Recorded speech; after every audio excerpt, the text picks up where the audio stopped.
sudah.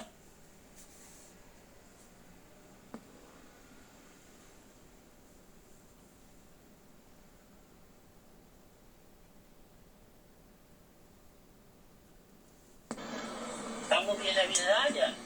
Yang terhormat itu apa?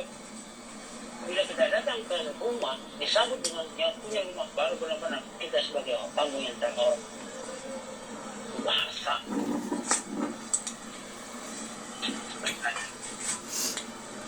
Kita tidak usah memikirkan orang bisa nangis. Yang penting kita pikirkan bagaimana kita sebagai manusia yang diberi hidup, yang diberi akal, diberi supaya memahami berjumpa dengan Allah sebelum mati. Kita berjumpa dengan Allah dua hal, mati dan sebelum mati. Kalau sebelum mati kita berjumpa Allah lewat ilmu. Sesudah mati baru kita berjumpa Allah secara langsung. Itu yang dikatakan miraj. Setiap orang meninggal itu miraj dia. Apa dia bertemu atau tidak? Sama juga. Kita ini haji, apa sih yang kita hajikan? Jiwa dulu yang kita hajikan. Jiwa. Lalulah kita akan berpikir bagaimana kita. Saya tidak menyinggung orang yang sudah naik haji. Maka saya kata apa? Saya berdialog dengan mereka kan. Kemarin orang Tanggaro, Pak Iswan sama istrinya sama mamanya datang ke rumah, saya tanya, Bu, saya mau tanya, Bu, sudah naik sudah 2 kali ya, alhamdulillah sudah. Saya mau nanya ini, saya belum pernah ke sana juga. Nah, saya cerita, kaget ibunya. Kalau lapor aja coba cari nama Karmada, terdaftar di naik haji lah ada. Saya cerita, bingung ibunya. Iya Pak, betul. Rata baru turun. Kayak baskom kan. Ya, kayak baskom turun. Dia Pak, dia turun ke bawah. Ada udah 7 tangga, 17 tangga itu. Itu pintunya 17.000 pintu. Dia bilang, beliau, saya tanya, Ibu dari Balikpapan sampai ke Tanah Mekah, lontar ya, di Padang Arafah. Apa ibu lihat dan apa ibu ketemu? Dia jawab, ya alhamdulillah Pak, saya sudah lihat Baitullah. Nah luar diri dalam hati saya orangnya. Luar diri. Pertanyaan saya, apa Nabi Ibrahim itu yang bisa menyelamatkan kita? Sedangkan umatnya Nabi Ibrahim minta pertolongan kepada Muhammad. Kan Nabi Ibrahim juga minta pertolongan kepada Muhammad. Ya kadang-kadang kita lupa dengan Muhammad. Lalu saya cerita beliau itu dia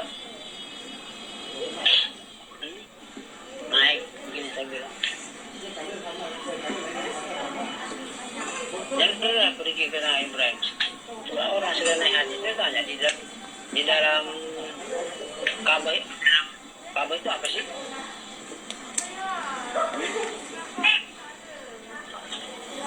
Rahasia. Karena ini sila, mungkin ada yang sila langsung saya nak ngomong. Ada 3 hal di situ. Yang tadi. Inilah yang dikatakan. Ya, ikram. Kenapa perempuan dan laki-laki itu dia pakai pakaian ikram?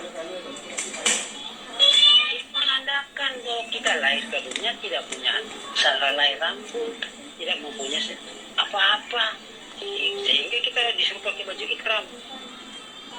Kalau seorang haji dia masih pakai sempak atau celana dalam, berarti tidak paham dia, tidak paham. Baik perempuan atau laki-laki dia masih pakai pakaian dalam, tidak paham berarti hajinya itu.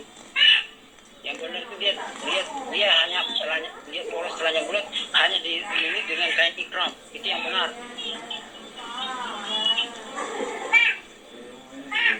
Kenapa demikian?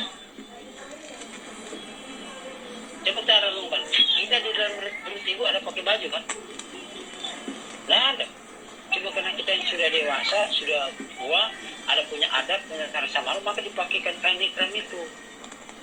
Kalau perempuan salah, dia laki-lakinya sebelah, laki-laki sebelah kanan, separuh kelihatan, perempuan juga separuh.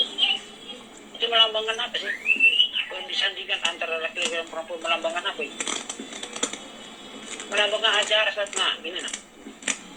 Nah, melambangkan.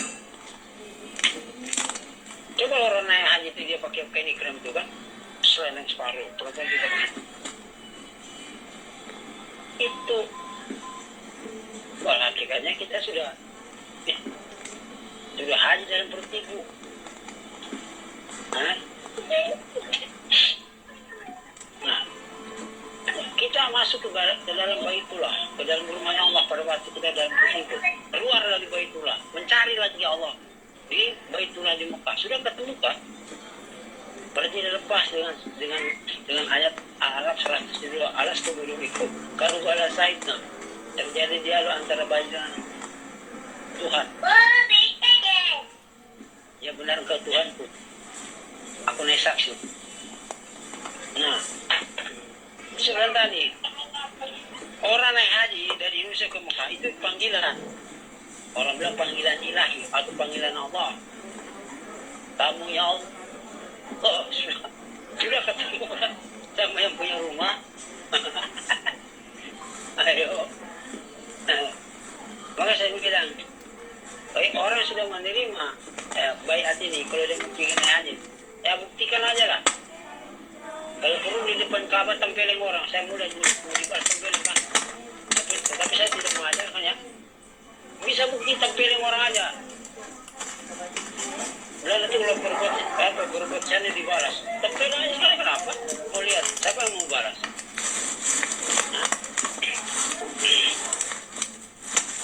Mungkin ibu tahu pernah saya kalau Sulawesi Haji Intan itu murid saya. Itu beliau pertama begitu beliau menerima biat saya kasih tahu tata cara pelaksanaan haji mabrur. Begitu beliau pulang dari Tanah Mekah, beliau datang ke beliau sampai menangis, giling-giling kepala. Luar biasa nak Parman itu. Apa yang nak Parman sampaikan, subhanallah. Dan itu Pak, Ibu Haji Intan. Ada Pak Rodin, umurnya sudah 71 tahun. Saya sampaikan juga. Sampai di balik papan di gotong royong dia bilang, anak ini saya tua, tapi dia bilang kalau masalah ilmu, saya salut sama anak ini deh, sama anak-anak luar biasa. Saya banyak dulu, tapi setelah semua pekanan luar, apa yang disampaikan pekanan luar biasa, terbukti semua di sana. Saya bilang Pak Rohim, saya cuma pesan sadar diri, karena beliau tidak berbeat, cuma saya pesan sadar, saya cuma pesan aja sampai di Tanah Mekah sana, jangan lupa ya, di depan Ka'bah itu pemandangan sahabat. Begitu dia teringat, aku dia bilang, ada Pak Rahmat, syarat itu, waktu suaranya, tapi saya nggak tahu apa syarat itu. Ada, dia bilang asyhadu alla ilaha illallah, tapi ada sambungan, wa asyhadu anna muhammadan, ada sambungan. Itu saya nggak tahu, dia bilang. Padahal nyaris saya dengar, dia bilang. Begitu beliau pulang dari Tanah Mekah, dia kan tinggal di Tol. Lalu beliau bermalam beliau ada kontak, lalu beliau minta saya bukukan. Setelah saya sampaikan, dia kaget. Ya ini saya dengar, dia bilang di depan Baitullah. Saya dengar ini sudah, dia bilang. Nangis beliau. 71 tahun baru beliau, 71 tahun baru saya tahu Tuhan yang sesungguhnya itu. Ini cerita dari orang, bukan cerita dari saya. Kesaksian dari orang. Itu Mas Joko dengar, bahasan dengar. Ya, dan saksi. Mas bilang, kerohanian itu adalah pusaka ya keagamaan Islam yang dimulai daripada Nabi Muhammad Sallallahu Alaihi Wasallam sampai kepada sahabat-sahabatnya, terus kepada tabi'innya, dan terus sampai kepada kita masa saat ini akan datang ini. Dasar pokok kebenaran dan beragama. Apa sih pokok kebenaran beragama? Pokok kebenaran itu ya tentang Tuhan. tentang iman.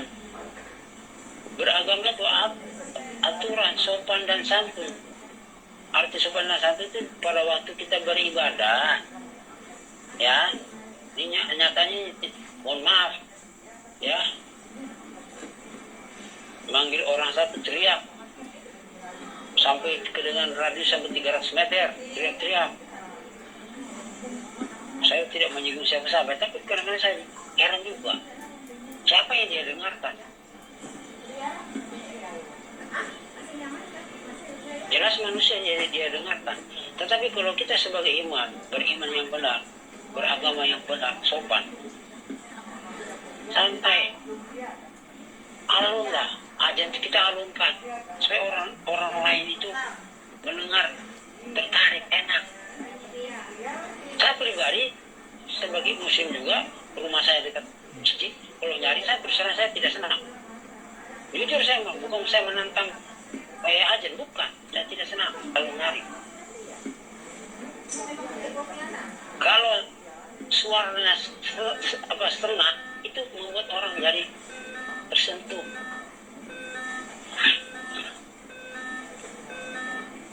Ini sebenarnya nih, pengakuan dan penyaksian Tuhan itu terjadi sejak manusia itu berada dalam alam arwah. Jelas, karena itu setiap manusia di dalam batin kesadarannya mendengar pertanyaan sebagai firman Allah Subhanahu wa taala, "Astaghfirukum kalau balas sainnya, apakah aku ini bukan Tuhanmu?" Lalu jiwa menjawab, "Ya, kami telah naik saksi atas kepadamu ya Allah." Iya, dengan tadi.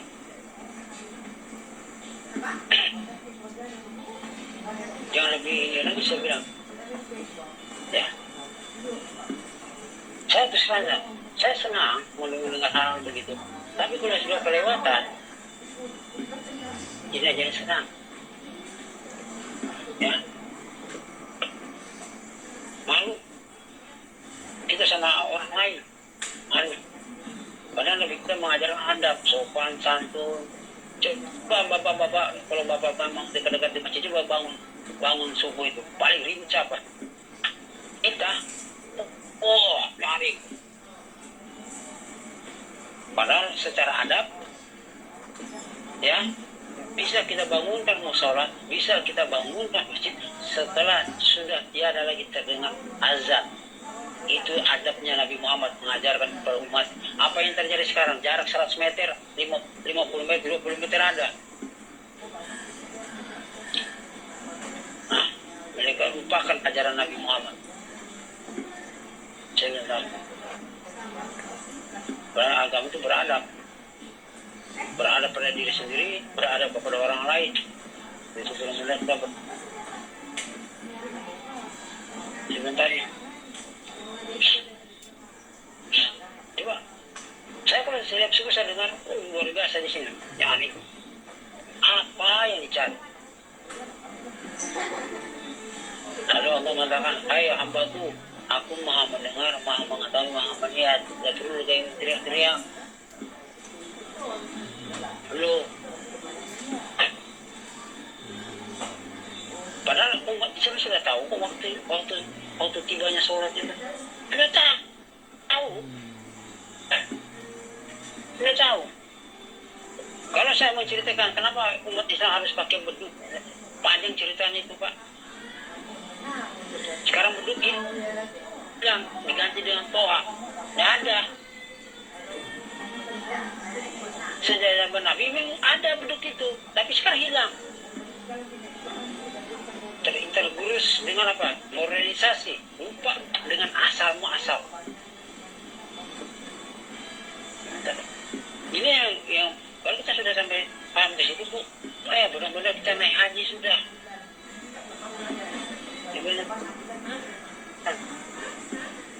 Ini keseluruhan, ya itu saya bilang tadi, kita apa ya? Kalau kita mau membicarakan, lalu banyak orang tersinggung. Dengan dasar apa? Istiqamah agama, padahal sudah salah enggak? Dan mengaku salah. Kenapa? Mereka sudah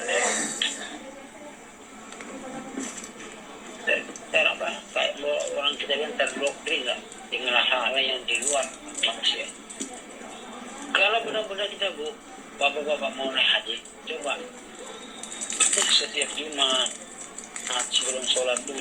datangilah makam orang tua, bersihkan, kirim doa ke beliau-beliau yang baik yang sudah tiada maupun yang hidup.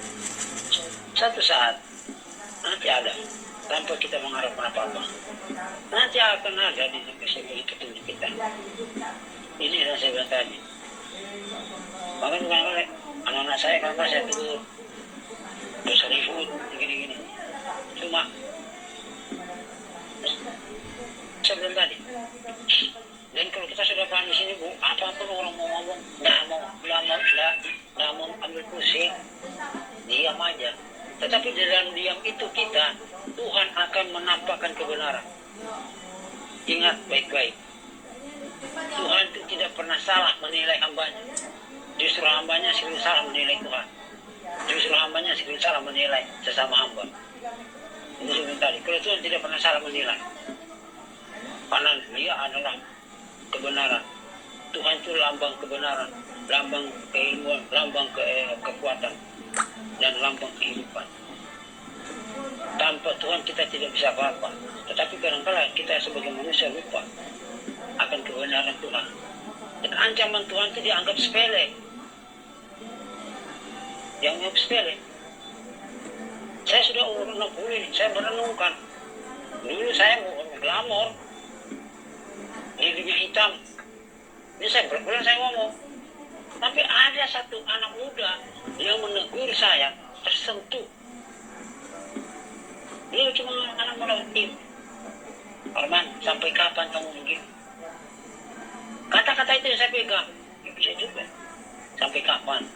Ya kalau kamu hidup 5 menit ke depan, kalau kamu mati bagaimana? Itu yang saya pegang kata-kata dari teman saya itu. Ya 5 menit ke depan kalau kamu mati hidup, kalau kamu mati bagaimana? Karena sadarlah. Saya mulai mengurangi. Bahkan tulah itu apa tuh nama? Dorongan mau kembali lagi kuat, tapi kita tetap saya lawan. Mungkin Bapak pernah, kalau bilang Manado, itu Los Angelesnya Indonesia, bebas seks di sana. Ya, Bali itu tidak seberapa dengan Manado. Saya lama di sana, masih jauh Bali dengan Manado. Saya bilang, ya, kalau mau cerita tentang maksiat kok datang ke kota Manado, ya, giring-giring kepala, ya. Mohon maaf kalau saya mau cerita, kita mau begitu bisa beli aja 1.000 perak dapat sudah perempuan, kasih minum cap tikus dapat sudah perempuan. Ini saya bicara real, saya pelakunya dulu. Tapi setelah teman saya sampai kapan kamu begini? Ya kalau mau depan kamu hidup, kalau mati bagaimana? Ya,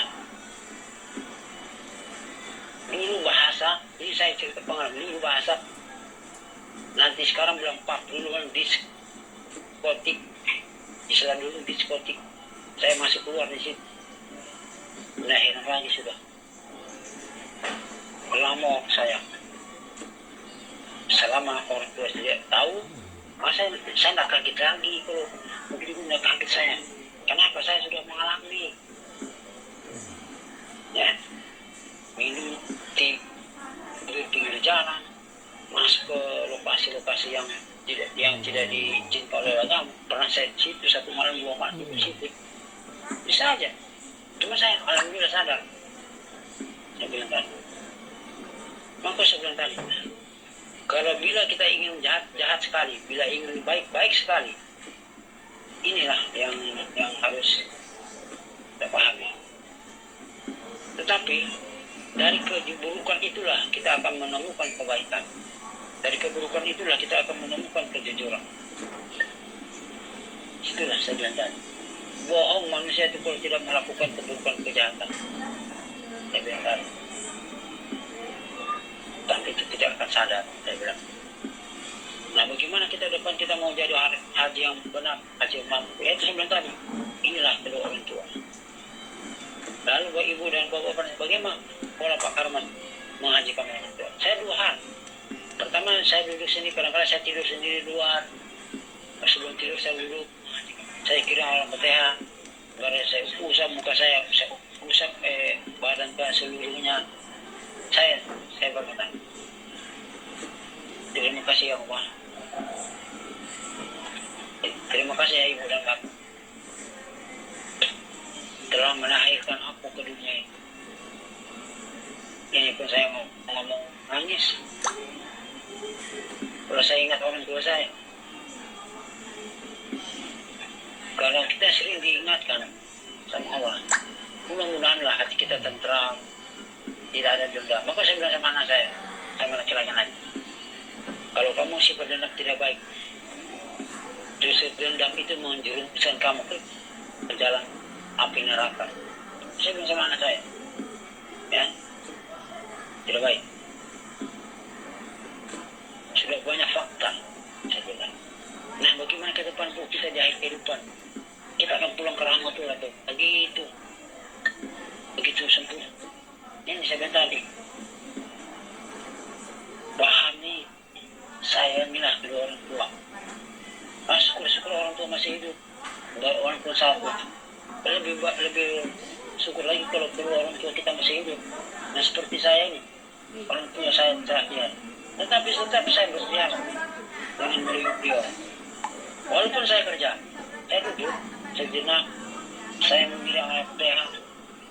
Ya, pada hakikat saya lihat batang tubuh ini harta beliau. Itu yang saya sering saya kirimkan doa ke beliau. Kalau bapak mau pingin ibu dan bapak mau pingin bukti, coba lakukan. Duduk bersila bismillahirrahmanirrahim, berarti Nabi Muhammad Mustafa Rasulullah sallallahu alaihi wasallam. Saya ilahi orang tua kita nama siapa? Kalau saya namanya Bukhari, baginda Tagerengan, Salamadin, Isukali, Al-Fatihah. Saya mengira Al-Fatihah 4, baru saya diam sejenak. Saya usap muka saya dengan badan saya 40 sampai 3 kali. Saya ucap terima kasih Allah. Terima kasih ya ibu dan bapak yang telah melahirkan, yang pernah makan. Itu bapak teman ke saya hormat itu pak. Ya, ibu, saya hormatan. Kalau ibu mau lakukan tiap hari. Mana makam orang tua kita, ya batang tubuh kita, ya makam orang tua kita secara ilmu, secara tahu. Dan kedua yang di tanah itu makam orang tua kita, wajib kita datangi. Kita lakukan. Masa bilang tadi, sebelum kita naik haji, itu dulu kita rapikan dulu makam orang tua kita bantu. Itu baik-baik, sebab ini baik-baik. Itu. Ya.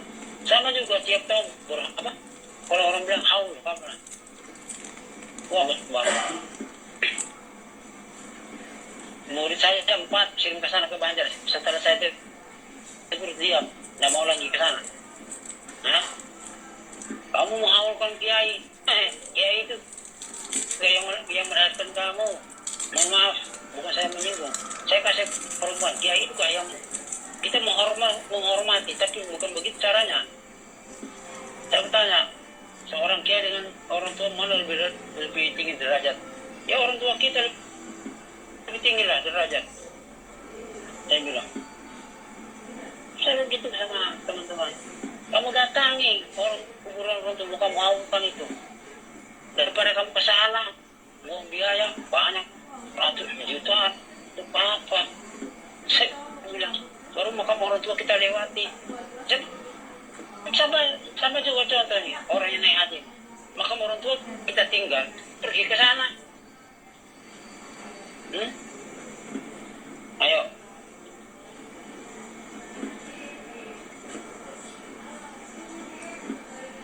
Satu bulan itu karena bapak ulus-ulus itu Ka'bah.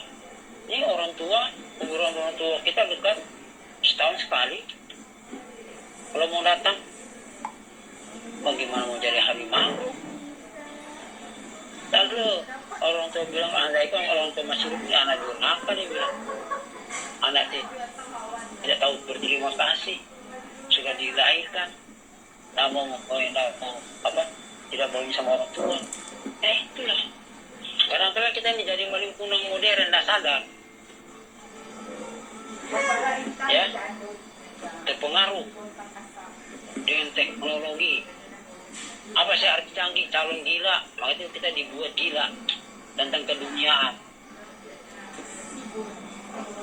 Modern, modal, dan neraka. Modern namanya.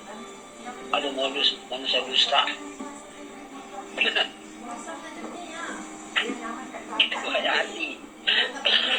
Saya tadi, saya tidak menyinggung siapa-siapa. Marilah kita singgung diri kita sendiri dan tubuh kita sendiri. Untuk apa saya menyinggung orang? Tidak ada gunanya juga. Malah menjadi masalah bagi diri saya sendiri. Apapun yang saya bicara ini tentang menyinggung pribadi saya sendiri. Saya bilang, ya tunggu lagi kepada diri kita. Kalau mau jadi haji yang benar, coba orang tua itu betul-betul dikirim doa. Sehari 2 kali kan kirim. Beliau di sana menadakan tangan, mengharapkan kiriman doa kepada anak. Masa orang tua kita dia pembunuh, bejat, korupsi itu urusan orang tua dengan Allah. Kita sebagai anak wajib menyanjung sekalipun orang tuanya perempuan apa, kita wajib menyanjung orang tua kita. Saya bilang, ya, coba bayangkan, wajib tersanjung orang tua kita, karena Rasulullah yang menyanjung kalau orang tuanya. Nah, ini yang saya bilang tadi, Pak. Sebelum Nabi menyatakan diri sebagai pesuruh Allah, beliau bertahun-tahun pergi, ya. Kalau bahasa kita di sini, menyisihkan diri, atau bertafakur, atau berhafat sehari, atau sehari, atau 1 malam, sendirian di pada waktu beliau di dan di situ beliau mendapatkan wahyu dari Allah Subhanahu wa Ta'ala.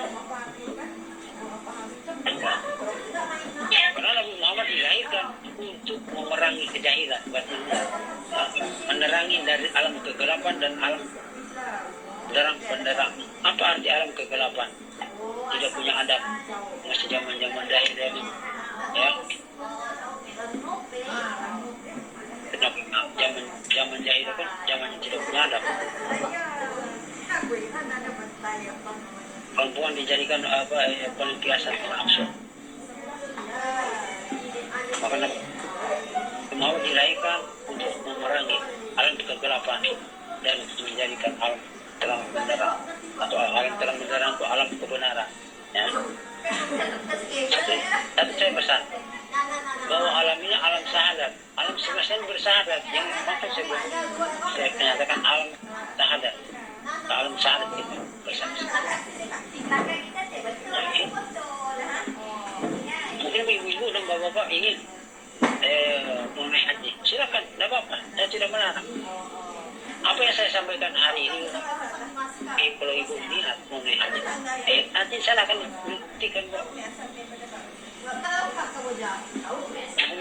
karena saya sudah berapa orang yang saya bilang tentang haji mabrur, itu luar biasa dulu menyampaikan.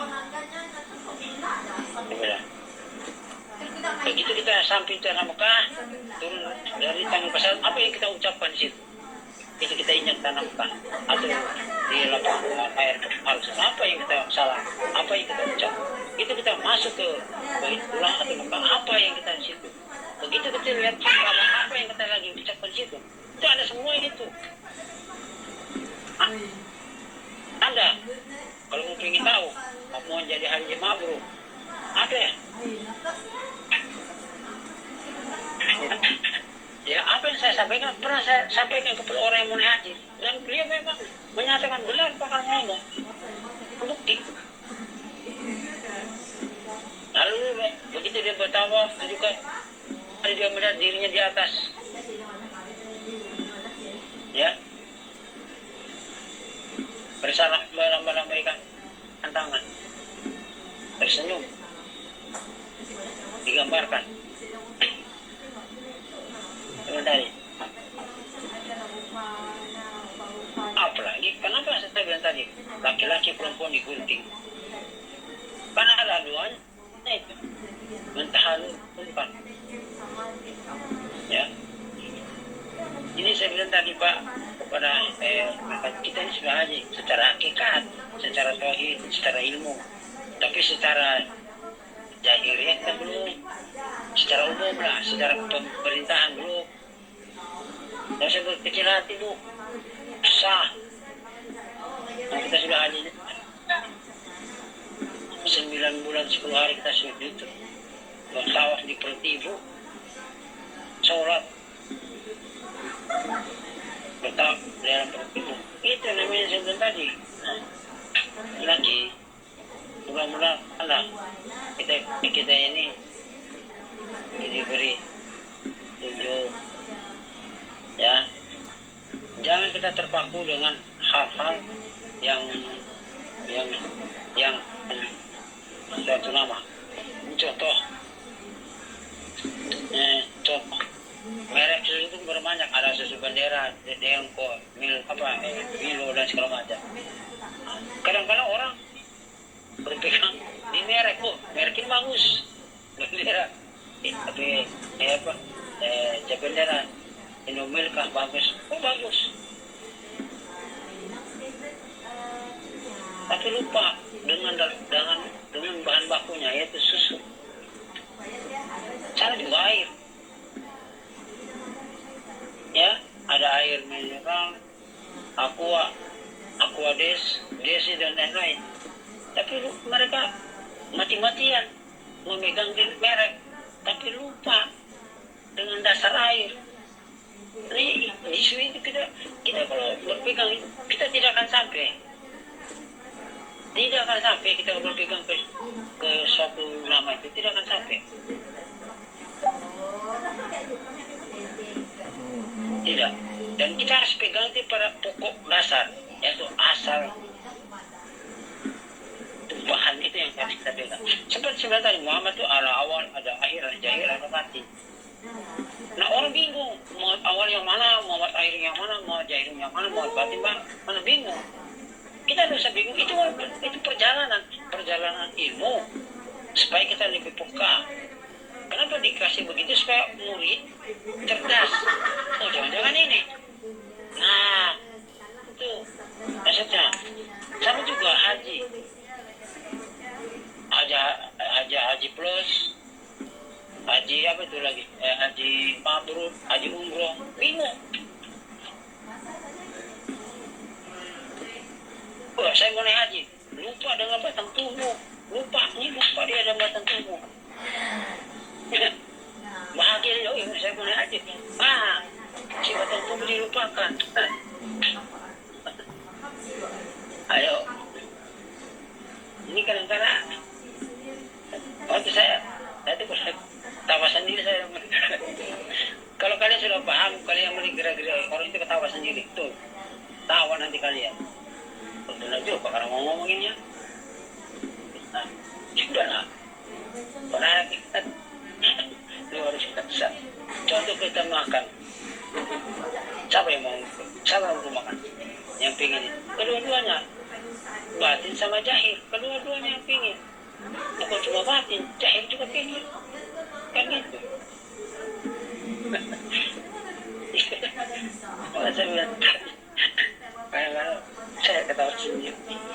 Nah, ke depan bagaimana kita sebagai umat Rasulullah SAW yang punya tata krama, apapun yang pernah saya alami yang beberapa hari yang lalu itu saya tidak akan mengambil satu yang dia pakai. Nah, alhamdulillah kemarin saya bertemu dengan beliau menegur saya, saya senyum. Bertemu dengan beliau, saya senyum. Tidak ada perkara, oh ya, Pak, ya alhamdulillah saya bilang sehat. Tapi kalau seperti dulu, saya harus punya etika juga. Saya punya adab. Artinya saya tidak mau lagi terjerumus ke hal-hal seperti itu. Tetapi kalau namanya kita sebagai manusia, wajib kita saling tegur, menegur. Tidak ada gunanya kita dendam, tidak ada gunanya. Saya merasa hebat, tetapi ada yang lebih hebat dari saya. Itu yang saya pikir lagi. Ada langit di atas langit. Ya, langit ke-7, politik langit ke-7. Tapi ada lagi yang punya langit kan? Itu sebelum tadi. Ininya. Jadi ke depan, jika kita memperhatikan kehidupan Nabi Muhammad SAW dalam mencari apa ya, ketauhidan atau ketuhanan, baik ya sebelum dan sesudah beliau menjadi Rasulullah, maka dapatlah kita melihat betapa nilainya Nabi Muhammad SAW sebagai seorang sufi. Apa sih arti sufi? Orang pandai, paham, itu arti sufi. Ya, dia seorang sufi, itu orang alim bilang, orang yang bijak. Alim bilang orang bijak. Al-alimin, orang yang dipercayai. Solihin, orang yang sangat soleh. Maka belum digerak Anbiya Aulia.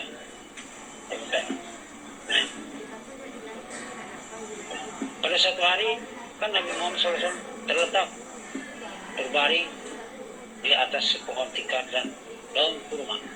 Sebentar tak kala Ibnu Mas'ud, seorang sahabat setia kepada beliau, mencurahkan air mata karena seseorang yang telah memiliki hampir seluruh jahiliyah Arab dan dimuliakan oleh Allah Subhanahu wa taala penderitaan dalam kehidupannya. Nah, Ibnu Mas'ud mengatakan kepada beliau adalah tidak perlu mencari bantal untuk tempat meletakkan kepalaku, kata Nabi Muhammad SAW. Maka beliau melihat kepada Ibnu Mas'ud seraya berkata, tidak ada hajatku atau niatku ya untuk itu. Aku ini melaksana seorang musafir di tengah-tengah padang pasir, ya, yang juga luas dalam panah terik yang bukan kepalang. Aku menemui sebuah pohon yang rindang. Oleh karena itu aku letih. Aku merebahkan diriku sesaat untuk istirahat dengan niat. Kemudian aku berangkat lagi kembali untuk menyampaikan tujuanku menemui Tuhanku. Nabi Muhammad hidup sebagai orang suci sebelum dan sesudah menjadi Nabi Muhammad. Beliau jadi Rasul. Muhammad suka menyendiri, atau dalam arti menyendiri bukan dia tidak mau ditemani. Menyendiri itu menyadarkan diri, menyadari diri, berarti menyendiri, berhakulat atau bertafakur dalam keseharian atau di dalam keheningan. Di sana ia melatih atau merenungkan diri untuk sebagai seorang rasul, mengasah jiwa. Ia bertekun, berjihad, ia memperhatikan keadaan alam dan sesulahnya, memperhatikan segala-gala dan mata batinnya. Dengan demikian pandangan yang batinnya jadi sangat luas dan sangat tajam. Inilah yang saya bilang, inilah kepribadian Nabi Muhammad SAW, sempurna. Sekalipun ada manusia, ada anak manusia seperti kita juga, tetapi kalau yang ada pada beliau sangat luar biasa, bersih dan sucinya, sehingga dapat terlaksana menerima dan merasa apa yang bersifat suci. Dari karena itu maka Nabi Muhammad berpesan dan layak menerima wahyu dari Tuhan Yang Maha Esa dalam firman Allah Subhanahu wa taala.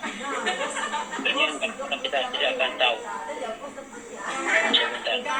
Dan kami berikan kepada Muhammad wahyu dengan perintah sebelum kamu Muhammad, tidaklah kamu mengetahui apa itu Quran, dan tidak pula kamu mengetahui apa itu iman.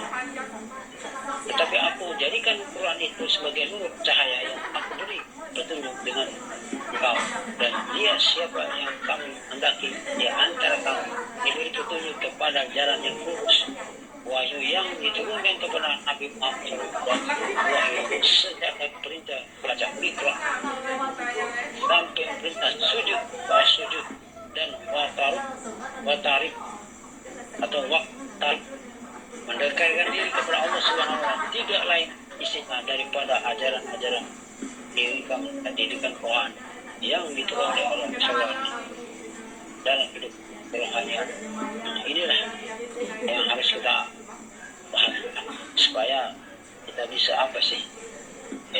Nabi Muhammad memperkuat batinnya dengan jalan kerohanian atau dengan jalan tafakur sebagai akibat daripada kehidupan Quran itu. Maka kita melihat Nabi Muhammad menjadi seorang yang kuat keyakinan dalam beriman dan percaya Allah SWT menjadi sendi kekuatan dalam kehidupan kebatinan. Keyakinan itulah menguasai segala jiwanya dan sehingga keyakinan kekuatan batinnya membuat sukses dan membentuk jiwanya kuat dalam menderita kesukaran dan siksaan dari musuh dan kuat dalam menahan lapar dan dahaga. Kalau kita mau bilang lapar dan dahaga, bingung lagi orang. Lapar tidak makan, dahaga haus. Kan? Secara tauhid. Arti lapar itu dia tidak lagi mau terjerumus dengan hal-hal kebatilan. Dahaga itu dia tidak mau lagi terminum atau terbujuk rayu. Nah, kuat dan kekurangan pakaian, memakan alat-alat perlengkapan hidup. Kuat dalam menguasai diri menjadi seorang yang paling mulia dalam tindakan, perbuatan, dan ucapan. Kuat dalam kesabaran dan keberanian dan dalam segala sifat-sifat yang paling terbaik. Karena itu Nabi Muhammad bersabda, yang sangat aku takuti di antara ketakutan-ketakutanku terhadap umatku ialah lemah keyakinannya. Berulang-ulang kali saya bilang jangan ada dalam keraguan-raguan, lemah dalam keyakinannya. Dan kelemahan keyakinan itu disebabkan oleh dua hal, karena melihat orang-orang yang lupa kepada agamanya atau karena bergaul dengan orang-orang yang suka kepada kejahatan atau bersifat kasar atau licik. Ini yang harus kita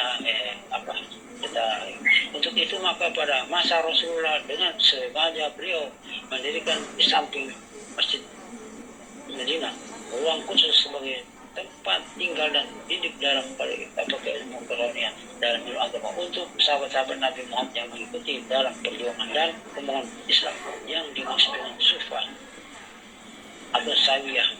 Mula-mula ada ini saya bilang tadi. Nah, jadi kalau ibu-ibu mau menjalankan, tidak serta-merta langsung itu Bu, tidak, untuk proses pelan-pelan lah, satu demi satu, dengan cara begini, menyadari bahwa sehari ini duduk merenung, aku telah berbuat salah sama orang, kalau aku ada salah hari ini aku maafkan aku atas kesengajaan saya. Nah itu yang kita ucapkan kepada diri kita sendiri, belajar mengakui kesalahan, jangan malu. Ini bagian tadi ya kepada teman-teman. Mungkin sampai di sini saya bisa jelaskan kepada teman-teman tadi yang bertanya. Nanti insya Allah bila ada waktu kita akan berjumpa nanti malam dan akan membahas tentang orang-orang kehidupan Qurani dalam al-sufah. Itu kita akan kupas pelan-pelan ya. Sekali lagi kepada Pak Awang, apabila kita ada yang saya pesan gini, satu BA, jangan sampai orang umum tahu atau dia cuma menyebut, dia salah gunakan, kasihan orang.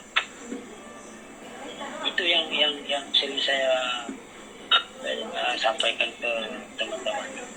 Tetapi jangan lupa ya, satu hal, makam orang tua itu adalah tentang kita sendiri ya. Jadi kirimlah Al-Fatihah ke beliau sebanyak-banyak mungkin ya. Itu coba renungkan beliau di sana, di dalam alam bahasa beliau begini ngomong ya. Coba renungkan apapun agamanya, apapun umatnya, apapun kesulitan. Coba kalau Islam itu begini, nah begini orang Islam, orang Kristen dia begini ya, orang Buddha dia begini, orang Hindu begini. Kenapa ada saur tangan itu penuh ya? Karena di situ ada disuruh kenal yang satu itu. Kalau orang Islam begini,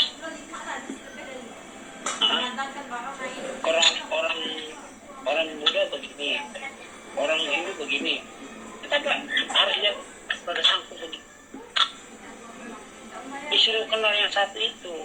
Ya batang tubuh ini sebenarnya dikenali. Apa namanya? Kalau orang bilang Asmaul Husna 99 nama Allah, ke 100 ya Muhammad. Itulah nama yang ke 100 Muhammad itu nama Allah yang sesungguhnya. Ya. Ke 100. Itu bukti habis berdua. Nah, bukti ini 18 81 99. Kalau kita begini apa 100? Hah? Ayo. Tangan kita ini nah, ini 18, ini 81. Saya ketemu berapa? 99. Kalau kita habis sudah 99, kalau kita usap itu berapa tuh? Sudah berapa? 100. Sudah. Ini ke 100. Yang dikatakan nama rahasia. Ya. Ini maka dikatakan tadi Muhammad itu mengandung rahasia. Nah, ke depan saya akan bisa atau nanti malam saya akan kupas arti nur atau tempat terbitnya nur. Ayah ke Puncak Haji tu kan dekat Arafah kan di Arafah itu haji. Iya, puncaknya itu. Nah, singkat cerita, wukuf itu diam. Wukuf diam. Arafah itu mengenal. Padang bukan lapangannya. Bahasa Arab Padang memahami. Arafah mengenal. Wukuf diam. Berdiam diri. Merenungkan kita ini dijadikan Allah dari apa? Dari nikmat. Harus kembalikan nikmat. Jangan dari nikmat kembali bunyi kayak apa? Kayak suara babi ngok-ngok. Itu bukan nikmat namanya itu kan. Nah, saya lagi padang Arafah. Padang itu mukti. Arafah itu mengenal. Wukuf dia mengenang diri, merenung diri. Wukuf kan berdiam diri. Begini. Kalau kita bilang bertafakur. Nah, kalau datang yang macam-macam itu lain. Yang benar itu datang kalau diri sendiri. Hati yang benar sudah datang. Itu saya bilang tadi. Kepada itu nanti jelaskan ya. Adapun yang tujuh lontar itu sifatnya Allah. Martabat 7 harus diakui, jangan diakui bahwa itu milik Allah. Kodrat, iradat, ilmu, hayat, sama basar kalam, berkuasa, berkehendak, ilmu, hidup, melihat, berkata, dan mendengar. Itulah milik Allah, ada sama kita. Nah, tetapi ada sifat hewan atau sifat binatang pada manusia, iri, dengki, sombong, takabur, dendam, haus. Ya, bilang, oh merasa saya hebat, saya kaya, saya bertitel segala macam. Itu dibuang. Setelah itu dibuang maka jadikan satu. Nah, jangan nanti malam, insya Allah kalau saya akan menguraikan ya, menguraikan apa terbitnya nur. Nah, bisa kepada apa namanya rekan-rekan yang senantiasa. Saya terima kasih kepada teman-teman yang selalu mendukung saya, yang mana pada hakikatnya saya terus terang terbuka. Awal-awal saya sudah apa namanya, bukan karena ada masalah. Sejauh saya untuk apa lagi saya maunya lagi apa namanya ilmu ini. Jangan saya bilang mereka sudah mengerti, tetapi dalam batin mengatakan itu sudah tanggung jawabmu, dan apa yang kamu dapat itu harus kamu jalankan sampai betul-betul kamu berpulang ke orang tua. Nah ini yang membuat saya kuat dalam artian karena kalian dukungan kalian itu membuat saya semangat. Dan saya kalau tidak saya bilang tadi kepada anak-anak, mudah-mudahan kalian seperti saya, nah bisa nanti. Maksud saya gini, nah coba ibu-ibu tampillah bicara biasa aja, apa-apa. Ibuan Adila, Ibu Sri, Ibu Endang, nanti saya dengar, oh ini bagus, Lau saya ini, lau usah malu. Apa malu? Atau kita nama paling dan menipu orang kok. Yang kita bicara apa? Perjalanan diri kita lah, kita ceritain. Nah seperti Ibu Endang itu banyak perjalanan beliau tuh, dari SMP sampai saya kalau beliau cerita saya dengar enak, bagus juga lah. Bagus lah. Semua beliau ragu-ragu, tak usah ragu. Nah, artinya kalau Mbak Endang pernah cerita begini bagus. Nah itu sebenarnya kalau kita ceritakan ke teman, membuat teman-teman bisa motivasi. Oh ya, aku dulu pernah begini. Tadinya kita tidak ingat, dengar ceritanya teman itu kita diingatkan lagi. Oh, aku pernah ada doanya ini, nah amalan ini. Nah itu kan, itu maksudnya ya itu akan terbongkar semua itu dari teman-teman cerita itu. Termasuk Pak Jimmy pernah ngomong gini sama saya. Saya ingat juga, saya pernah begini. Tapi kan, alhamdulillah, karena kalian sudah tahu buka apa, sudah tahu ada kunci dan gemboknya. Untuk apa lagi takut mencerita apa? Yang kita butuhkan satu, jangan menduakan Allah, itu aja kunci. Jangan bersaksi palsu, itu aja kuncinya yang kita butuhkan. Jangan bersaksi palsu dan menduakan Allah. Itu. Tapi bukan saya menyuruh. Bukan artinya kalau itu kan bilang biar berdosa sama orang bisa, jangan, bukan itu, jangan begitu nanti ada orang tersinggung oleh saya ngomong begitu. Nanti ada orang tersinggung nanti kalau saya ngomong ini karena nyinggung orang, enggak, ngomong apa adanya memang. Karena kalau ini saya bilang tadi teman-teman, orang salah kaprah, salah. Oh berarti kalau kita sudah mau bisa kita ceritakan menjelekan orang, bisa kita bongkar, bukan begitu ya, ngapain ya begitulah. Saya bilang karena orang salah pengertian ya, mohon maaf yang seperti saya ya kan, yang ikut seperti yang ikut akhirnya beliau sadar, menyadari Bedi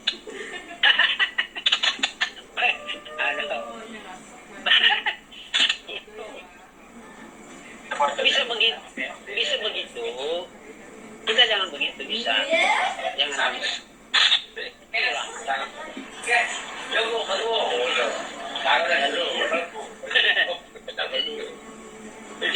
kalau orang salah tafsir ini kita kalau sudah mengenal bisa begitu, bukan justru kita mengenal, kita menjauhi itu.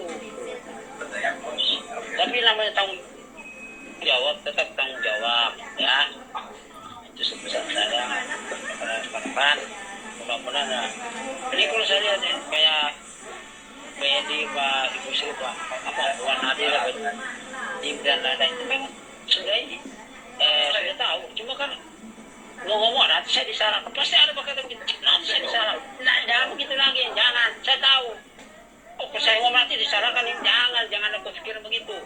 Biar kalian sembunyi dalam batin kalian, saya tahu apa yang kalian ucapkan nanti saya tahu, tidak usah cerita. Saya bisa baca. Kayak Ibu Wanda juga. Nanti saya cari dikatain tidak usah cerita apa nanya plong ini terbuka. Oh terbuka. Wah, apa saya sembunyikan Pak?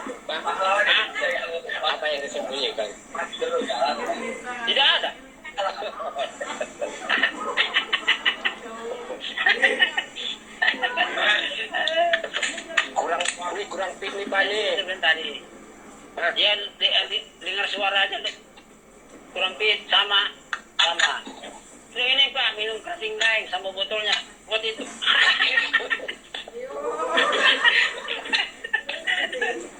Minum kerating daeng Pak. Tapi jangan pakai telur. Jangan. Kerating daeng tok. Itu cepat Bu. Ini air, ada air nih. Air apa tuh? Dari Mau minta ini dulu? Mbak, dari Pak. Iya. Oh, gila lah. Mau minta doa gitu lah. Astagfirullahaladzim. Biar pulih. Oh, ya Batuk demam nih. Pak Darman, Ya.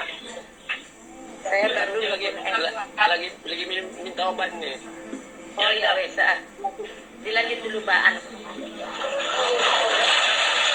Udah.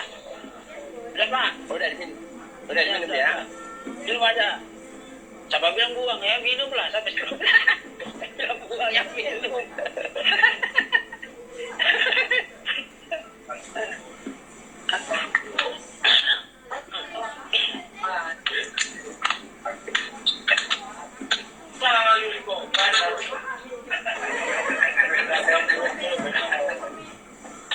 Oh, ibu kan di Samarinda. Ibu sih di Samarinda. Bukan, Mbak Endang itu yang ke Samarinda, dia lagi Oh. jaga jalan, Oh. ya, Oh. di sana. Nah, ini saya baru telepon Eyang. Eyang itu berapa minggu yang lalu hampir nggak bisa jalan. Nah ini tadi saya telepon lagi nggak bisa jalan lagi Pak kalau melangkah. Minta doanya Pak. Iya. Oh, itu beliau itu rematik tuh Bu. Rematik tuh. Iya, itu jangan terlalu kena air. Ya. Jangan terlalu dikenakan air. Itu kalau ini pakai air hangat taruh apa namanya ini. Kalau bisa dapat apa ya? Taruh garam aja lah. Insya Allah Pak nanti pulang nanti mampir ke rumah Bapak. Itu nanti ada perlu. perlu gini itu nanti Bu, coba. Sudah berapa hari beliau nggak bisa berangkat? Barusan ini tadi saya teleponkan kok. Paling malam jalan. Ya nanti beliau nanti ntar lah. Itu paling sebentar. Saya bilang kan Bapak mau ke rumah besok, saya bilang gitu tadi saya telepon. Jadi gimana Mama mau ke sana? Kata kenapa? Ini Mama nggak bisa jalan lagi. Kalau melangkah itu loh Pak nggak ada. Ya itu sembuh nanti Bu. Sudah lah sembuh. Sudahlah. Sebentar aja itu. Kasih sudah, alhamdulillah. Ya cuma gini itu apa namanya? Jangan kalau begitu Bu jangan diurut tuh. Jangan. Oh ya? Jangan diurut. Itu di ini aja di pakai air hangat. Di apa nih nah? Lututnya itu persendiannya. Dikompres? Ya kompres pakai air hangat ya pakai handuk kecil baru dibagi kan. Mau dibawa Ya. fisioterapi di rumah sakit itu yang dihangatkan Ya. itu loh Pak. Kemarin seperti itu jadi kita Ya. ke rumah sakit Ya. dihangat. Nah, mungkin besok lagi kali Pak. Insya Allah. Ya. Sebab beliau itu kuat fisiknya loh. Iya. Cuma mungkin karena di rumah udah pakai sendal, masuk angin, Oh pakai. apa angin? Beliau pakai. Sendal. Karena kerap beliau pakai sendal ya. Di rumah kan ambal juga itu. Iya.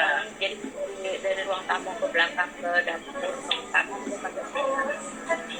Nah itu kapan-kapan Bu, kalau Ibu Sri bisa bisa bawa ya ke pantai nanti bersama-sama saya hari Minggu lah kalau ada waktu ke mana pantai Pengelima nanti saya terapi di dekat lapangan Merdeka Ada di situ. Di belakang dekat ini apa sih namanya? Apa tuh? Rumah sakit Bayangkara. Iya, iya, Pak. Kan kosan itu kan, Pak. Ya, nanti kalau ibu ada waktu, sekitar jam-jam 10, nanti saya terapi pasir. Nanti saya ini. Oh, nanti saya coba kondisikan dulu, saya atur Iya. sama Pak ya. Hmm. Nanti itu. Ya, nanti gini ibu. Kalau beliau kan nanti suruh pakai apa celana pendek itu supaya bisa diterapi. Iya, iya. Karena pasir itu alami. Tuh. Mudahan nggak hujan aja, Pak ya. Kalau Tuhan mau ke situ nggak hujan. Nggak hujan. Pak Adila sibuk Bang. Ya, gimana? Ibu. Oh, ibu. Saya bilang kalau Kami kerja tadi Bu Sri. Tadi dua kali menangis, dua kali merinding bila ayah cerita mengenai ibu itu. Saya pun ibu pun dah tak ada, tapi baru saya sedar ya rupanya saya itu di tubuh saya kepunyaan ibu punya baru sedar. Baru rasa baru Ternyata ibu perasaan nggak enak, ternyata ibu lagi kondisinya nggak fit gitu loh. Saya itu biar saban hari saya mesti video call, tiap hari saya mesti video call. Ya Pak Tarman, nanti saya coba. Ya. Ya, terima kasih banyak ya Pak. Ya. Sama-sama. Ya, Wan ya. Terima kasih kepada rekan-rekan ya. Saya terima kasih atas dukungannya. Satu pesan, jangan nyerah, berjalan dengan saya. Kita malah terima kasih banyak Pak.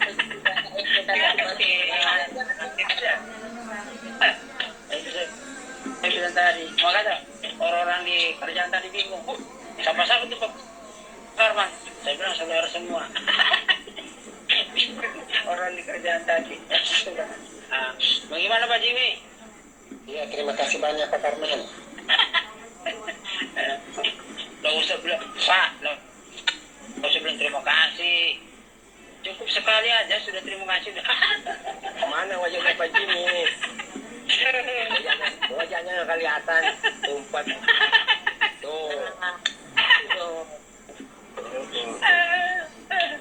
Tadi kan ada Sumardi itu Pak Sumardi, Pak itu Awang. Nah Pak Awang mana Pak Awang? Menghilang Pak Awang.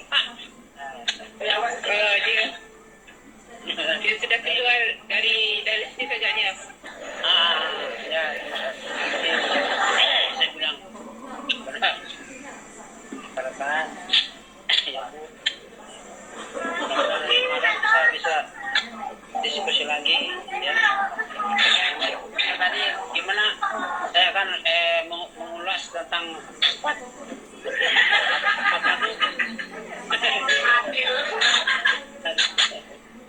Oke, terima kasih. Terima kasih. Assalamualaikum warahmatullahi wabarakatuh.